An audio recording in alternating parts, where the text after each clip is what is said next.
सदगुरुदेव जी की जय हो।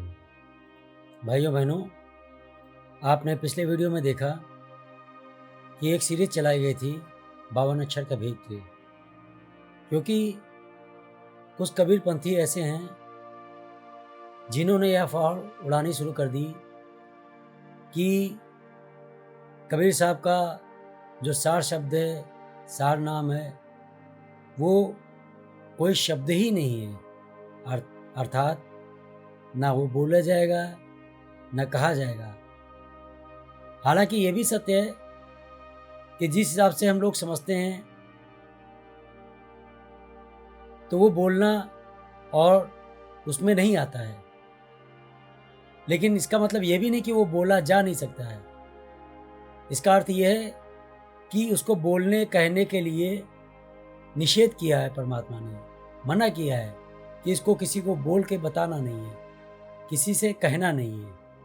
और उसी बात को लोगों ने अज्ञानवश कुछ का कुछ समझ लिया है। और इस बात को थोड़ा स्पष्ट किया जाएगा, लेकिन उससे पहले मदनपंथी नितिन रायजादा जी की जो एक ऑडियो है उसको आपको दिखाया जाएगा, ताकि इनका ज्ञान आपके सामने जो है पूरी तरह से दृष्टिगोचर हो जाए। तो आइए सुनते हैं। जहाँ लग बाणी मुख पर गासा, तहाँ लग काल करे सब ग्रासा। कोई भी अक्षर अगर आपके मुंह से निकलता है तो वो काल की हद में ही है, वो अकाल पुरुष का शब्द नहीं है, क्योंकि होठ कंठ लागे नहीं, जीव्या नहीं उच्चार, और गुप्त वस्तु को जो रखे सो है हंस हमार। अब यहाँ पर नितिन रायजादा जी बता रहे हैं मालिक की वाणी का हवाला लेते हुए कि जह लग वाणी मुख पर वासा, तह लग काल करे सब ग्रासा। बात सही है। अब इसके आगे जो बता रहे हैं कि कोई भी अक्षर जो आपके मुख से निकलता है तो वह काल की हद में ही है, क्योंकि होठ कंठ लागे नहीं, जीवा नहीं उचार, गुप्त वस्तु को जो लखे सो है हंस हमार। दास यहाँ पर नितिन रायजादा जी की इस बात से सहमत है कि जो भी चीज मुख से निकलती है तो काल की हद में है, और इसीलिए परमात्मा ने इसको मुख से निकालने को वर्जित किया है, निषेध किया है। लेकिन यही चीज ये खुद बता रहे हैं, लेकिन खुद समझ नहीं पा रहे हैं, और मालिक की वाणी का हवाला देते हैं, लेकिन उस बात को समझ नहीं पाते हैं कि बताया जाता है होठ कंठ लागे नहीं, जिह्वा नहीं उचार, और गुप्त वस्तु को जो लखे सो है हंस हमार। तो यही बात तो परमात्मा ने बताई है कि जो परमात्मा का नाम सुमरन है वो ऐसे किया जाएगा कि जिसमें होठ कंठ और बोलना कहना इसमें नहीं आता है। और इसी बात को जब लोग नहीं समझ पाते हैं तो उसका कुछ का कुछ अज्ञान फैलाया देते हैं, क्योंकि यहाँ पर हमारा जिह्वा वगैरह का तो कोई उपयोग करना ही नहीं है। और इस बात को और स्पष्ट हो जाएगा इनकी अगली ऑडियो सुनने के बाद में। आइए सुनते हैं। कैसे नहीं वो अब बताते हैं। तो गरीबदास जी क्या कहते हैं? पोथी तो थोथी भई, थूक बिलोवे काही, चार वेद पंडित पढ़िया, ओ अक्षर नहीं माही। ओ अक्षर नहीं अक्षर, कलम लिखिया नहीं जाए, पूछे व्यास सुखदेव को, कथा कहत है काही। तो साहिब ने बिल्कुल क्लियर कर दिया कि जो ये वेद पुराण गीता भागवत जो पढ़ के जो आगे शिष्य बना रहे हैं उनके लिए बोल दिया कि पोथी तो थोथी भाई, कि इस पोथी में कुछ नहीं रखा भाई, थोथी है ये। थूक बिलोवे काही, कि जैसे दही को मथ के मक्खन मिलता है, लेकिन पानी को मथ के कुछ भी नहीं मिलता है। लेकिन इसको तो थूक बोल दिया साहिब ने, थूक बिलोवे काही, चार वेद पंडित पढ़िया, ओ अक्षर नाही माही। कि चारों वेदों का ज्ञान रख लिया तुमने पढ़ के। आजकल के गुरुओं का भी यही हाल है, वेदों को घोट लेते हैं, पुराणों को घोट लेते हैं, वे उन्हीं में से मंत्र उठा के पकड़ा देते हैं। साहिब कहते हैं ओ अक्षर नाही माही, जिस अक्षर की कबीर साहब, गरीब साहब सब संत बात कर रहे हैं, वो अक्षर इन वेद पुराणों में है ही नहीं। एक अक्षर की बात है केवल, वो एक अक्षर जिसको मिल जाए उसका बेड़ा पार हो जाए। आप साहब कहते हैं ओ अक्षर नहीं अक्षरम, कलम लिखा नहीं जाए, पूछो व्यास सुखदेव को, कथा कहते है काहे। कि वो नी अक्षर, वो एक ऐसा अक्षर जो नी अक्षर है, जो अक्षरों में नहीं आता, वो कलम लिखा नहीं जाए, उसको कलम लिख ही नहीं सकती। अरे तुम कौन से ग्रंथ ढूंढ रहे हो, कौन से ग्रंथों में उस अक्षर को ढूंढ रहे हो? वो किसी ग्रंथ में नहीं लिखा है, वो लिखा ही नहीं जा सकता।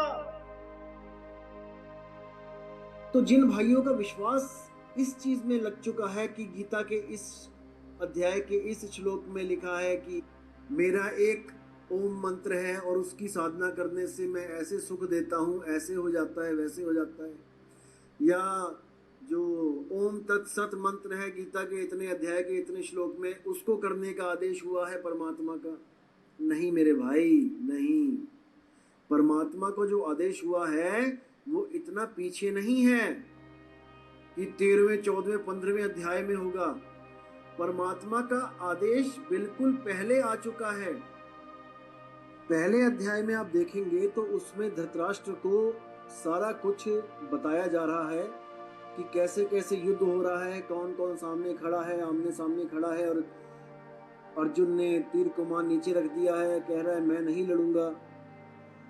दोस्तों ध्यान देना, पहले अध्याय में ये नॉर्मल बातें हुई और अध्याय कंप्लीट हो गया। अब इसके बाद जो दूसरा अध्याय आता है उसमें कृष्ण ने अर्जुन को पूरा ज्ञान, जो स्पष्ट ज्ञान है, जो मूल ज्ञान है, वो देने के लिए पूरा जोर लगा दिया, पूरा जोर लगाया उसने। तो आपने अभी इनकी अज्ञानता का नमूना देखा कि साफ साफ बता रहे हैं कि गरीबदास जी महाराज जी की वाणी का हवाला लेते हुए कि पोथी तो थोथी भई, थूक बिलोवे काही, और 4 वेद पंडित पढ़िया वो अक्षर नाही माही। वो अक्षर नहीं अक्षर, कलम लिखा नहीं जाए, पूछे व्यास सुखदेव को, कथा कहत है काहे। अभी दास नितिन जी से पूछना चाहता है कि जब आपने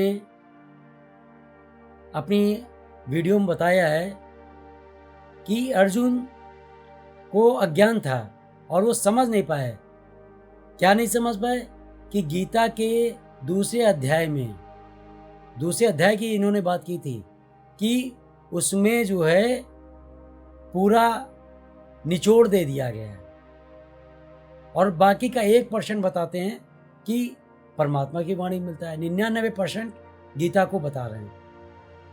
और यहाँ पर खुद पढ़ रहे हैं कि पोती तो थोथी भई, थूक बिलोवे काही, और 4 वेद पंडित पढ़िया वो अक्षर नाही माही। तो यहाँ पर किसको बताया गया थूक बिलोवे काही, यानी उसमें क्या ढूंढ रहे हो? हाँ, उसमें से मिलना कुछ नहीं है, कुछ सिद्ध करना, कुछ लोगों को समझाने के लिए कि जो हमारे हिंदू धर्म से जुड़े हुए भाई बहन हैं उनको समझाने के लिए उसका प्रमाण लेना, वो एक अलग बात है। लेकिन जब हम उसमें से ले करके अपनी महिमा बनाने लगते हैं, ये देखो ये देखो, तो वो समझने वाली बात है। और इस प्रमाण को देखना हो तो हमारी पिछली वीडियो आप देख सकते हैं जिसमें इन्होंने ये बात बोली है कि अर्जुन को ज्ञान नहीं था, वरना दूसरे अध्याय में ही पूरा जो है निचोड़ निकल आता है।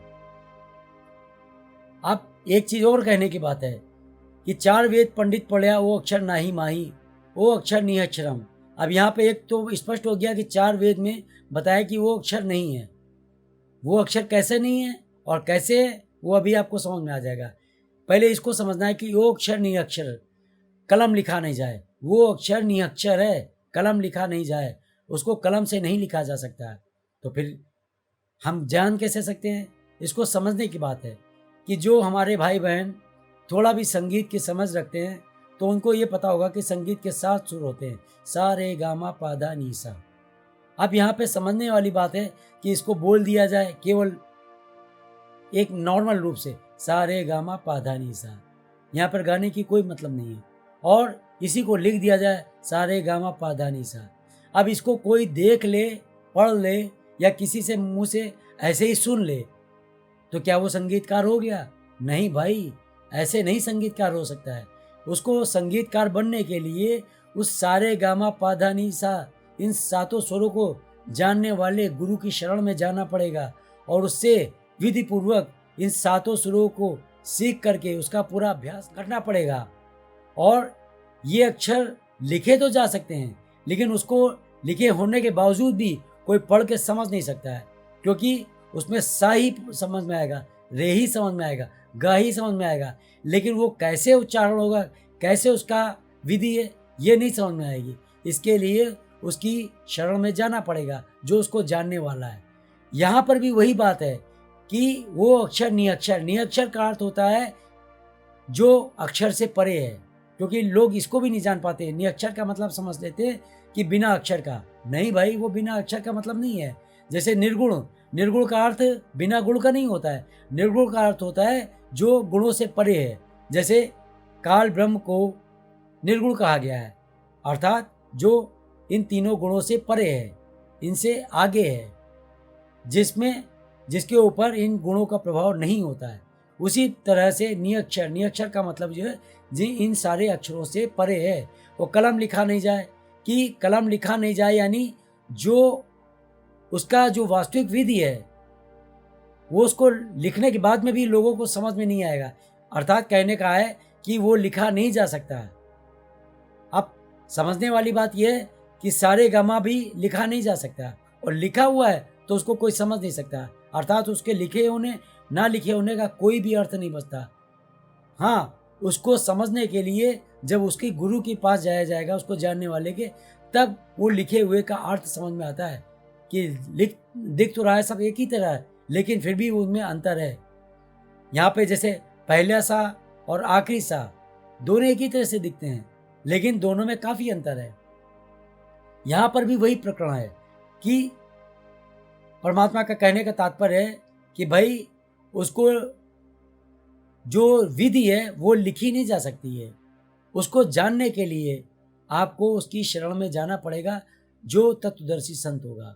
अब यहाँ पे वही बात को कहा जा रहा है कि पूछे व्यास सुखदेव को कथा कहते कहे, कि फिर पूछा जा रहा है कि सुखदेव से कि ये भाई कथा क्यों कह रहे हो जब वो उसमें है ही नहीं।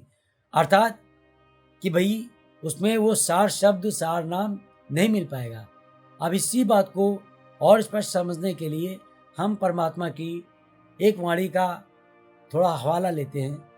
कबीर सागर हनुमान बोध, पेज नंबर 133। अब यहाँ पे बताया जाता है, वही प्रमाण सबन मिल की ना, जो अंधेरे को हाथी, आदि बाप को मरम न जाने, पूत होत नहीं साकी।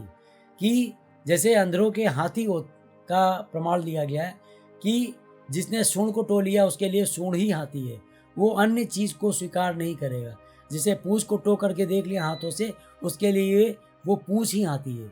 जिसने दांत को टो करके देख लिया उसके लिए वो दांत ही वो हाथी है। और ये सभी अंधे हैं और हाथों की टोई कहते हैं। आदि बाप को मरम न जाने, पूत होत नहीं साकी। ये आदि बाप को नहीं जानते हैं, इनके रहस्य को नहीं जानते, और इसीलिए कहा गया पूत होत नहीं साकी, यानी एक बेटा बाप की गवाही नहीं दे सकता, साकी उसकी नहीं मानी जाएगी। अंधेरे को हाथी सांच है और सांचे हैं सगरे। अब यहाँ पे समझने की बात है कि अंधेरे को हाथी सांच है और सांचे हैं सगरे। कि अगर कोई कह रहा है कि भाई वो सूंड जैसा है, उसके ऐसे मोटी मोटी सूंड ऐसी आती है, वो अपने स्तर से सही बोल रहा है, लेकिन वो पूरे हाथी को जानने वाला नहीं है। जैसे कोई कहता है कि वो पूंछ की तरह है, ऐसा है रस्सी की, मोटी रस्सी की तरह, वो अपने स्तर से सही कह रहा है, लेकिन फिर भी वो पूरे हाथी को जानने वाला नहीं है।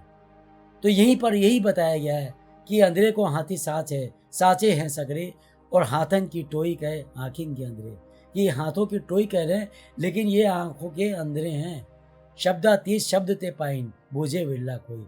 अब वो शब्दातीत, देखिए वही बात आ गई कि निअक्षर जो अक्षर से परे है, निशब्द जो शब्द से परे है, वो कैसे मिलेगा? शब्द से ही मिलेगा भाई। ये नहीं कि उसको बोला नहीं जा सकता, कहा नहीं जा सकता, लेकिन उसको समझने के लिए आपको सदगुरु की शरण में जाना पड़ेगा। वो आपको पूरी विधि बताएगा।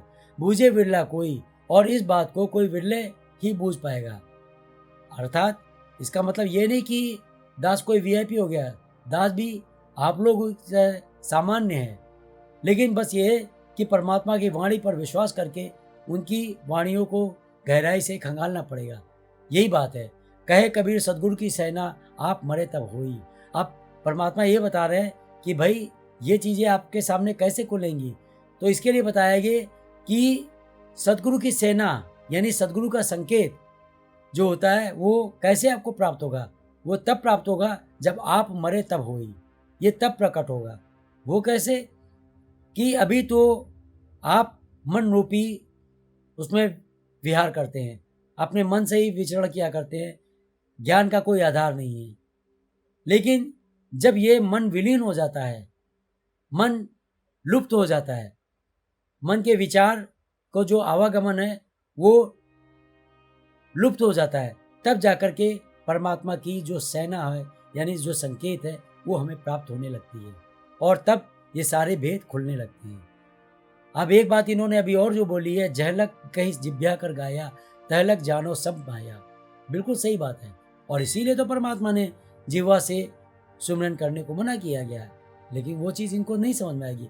अकह नाम कहा नहीं जाए, बताया है कि भाई वो नाम कहने वाला नहीं है, वो मन में ही आपको सुमरन करना है, उसको जिह्वा से नहीं कहना है। और घटघट व्याप्त निरंतर आई, नाद शब्द जब ही उच्चारा, और तासो अक्षर भयो विस्तारा। कि नाद शब्द जब ही उच्चारा, जब इस नाद शब्द का उच्चारण किया जाता है कैसे, मन में, सुरत निरत और मन पवन से। तासो अक्षर भयो विस्तारा, उससे अक्षर का विस्तार होता है।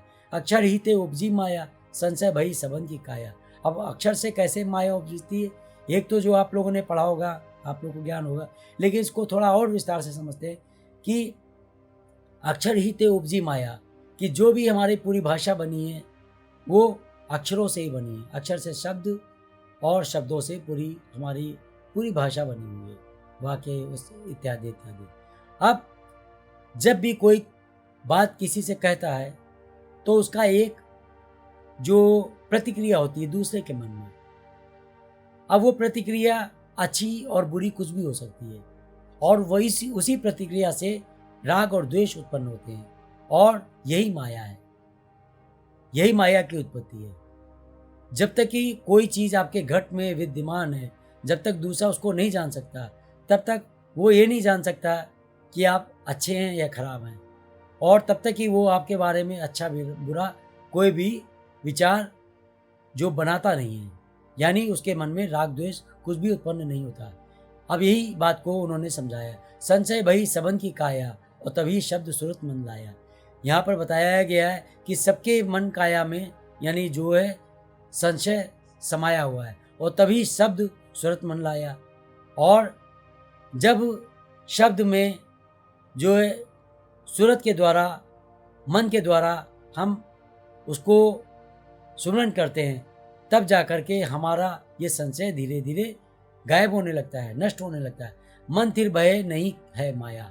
जब मन थिर हो जाता है यानी मन विलीन हो जाता है, मन के जो उल्टे सीधे विचार हैं, किसी के लिए अच्छे किसी के लिए बुरे, अच्छे का मतलब अच्छे विचार आना मना नहीं है, लेकिन मोहग्रस्त विचार, कि जैसे धृतराष्ट्र को मोह था दुर्योधन से, जैसे कौरवों की सेना में लोग जानते थे कि दुर्योधन गलत है, फिर भी वो मोहग्रस्त या किसी न किसी कारण से वो चुप थे। तो यहाँ पर इन विचारों की बात की गई है कि मन थिर भय नहीं है माया, कि जब इस तरह के अच्छे बुरे यानी राग द्वेष वाली चीज़ें आपके मन से विलीन हो जाती हैं तो माया भी गायब हो जाती है। और जब ऐसा होता है स्थिर घटमन लहर समानी, तो जब ऐसा हो जाता है तो वो परमात्मा की जो वाणियों की लहर होती है वो समाने लगती है। मुक्ति रूप तब ही पहचानी, और तब जाकर के आप मुक्ति रूप को पहचानने लगते हैं। सोनी कर्मी जीव हमारा, कर्म काट भव उतरे पारा, जो यह गए शब्द मन लाई, और ताकर आवा गवन नसाई। सीखे पड़े काम नहीं आवे, कर्मी जीव मुक्ति नहीं पावे। ज्ञान प्रकाश जाही घट होई, ताके हृदय मोह नहीं कोई। जैसे सूरज बादल रूंदा, ऐसे मोह ज्ञान कहे मूंदा। और जब लग मोह ना छूटे भाई, तब लग नाम ना हृदय समाई। जब लग मोह रहे तन वासा, और तब लग नहीं ज्ञान प्रकाशा। यहाँ पर इस बात को उन्होंने स्पष्ट किया गया है कि सीखे पढ़े काम नहीं आवे, और कर्मी जीव मुक्ति नहीं पावे। कि जो सीख पढ़ करके कि कुछ किताबों से पढ़ करके अपना निष्कर्ष निकाल लिया और सदगुरु का उसको भान नहीं है, किसी ने कोई निष्कर्ष लगा लिया, तो ये चीज़ें काम नहीं आएंगी। क्योंकि यही गीता, यही वाणी आप पहले भी पढ़ते थे, हम पहले भी पढ़ते थे, लेकिन पहले नहीं समझ में आती थी। लेकिन जब सदगुरु की दया होती है तब वो सारी चीज़ें जो है खुलने लगती हैं। कर्मी जीव मुक्ति नहीं पावे, ज्ञान प्रकाश जाहि घट होई। तो जब इन कर्मों में जीव लगा रहता है तब उसका जो है मुक्ति से दूरी बनी रहती है। ज्ञान प्रकाश जाहि घट होई, ताके हृदय मोह नहीं कोई। जब ज्ञान प्रकाश जिसके घट में विराजमान हो जाएगा, यानी प्रकाशित हो जाएगा, तो उसके घट से मोह चला जाएगा। जैसे सूरज बादल लूंदा, जैसे सूरज की रोशनी को बादल लूंद देता है। यहाँ पर सूरज को नहीं रूंद पाता है, लेकिन समझने की बात है कि हमारे लिए सूरज की रोशनी रूंद गई तो हमें सूरज नहीं दिखेगा, तो हमारे लिए सूरज नहीं होता है।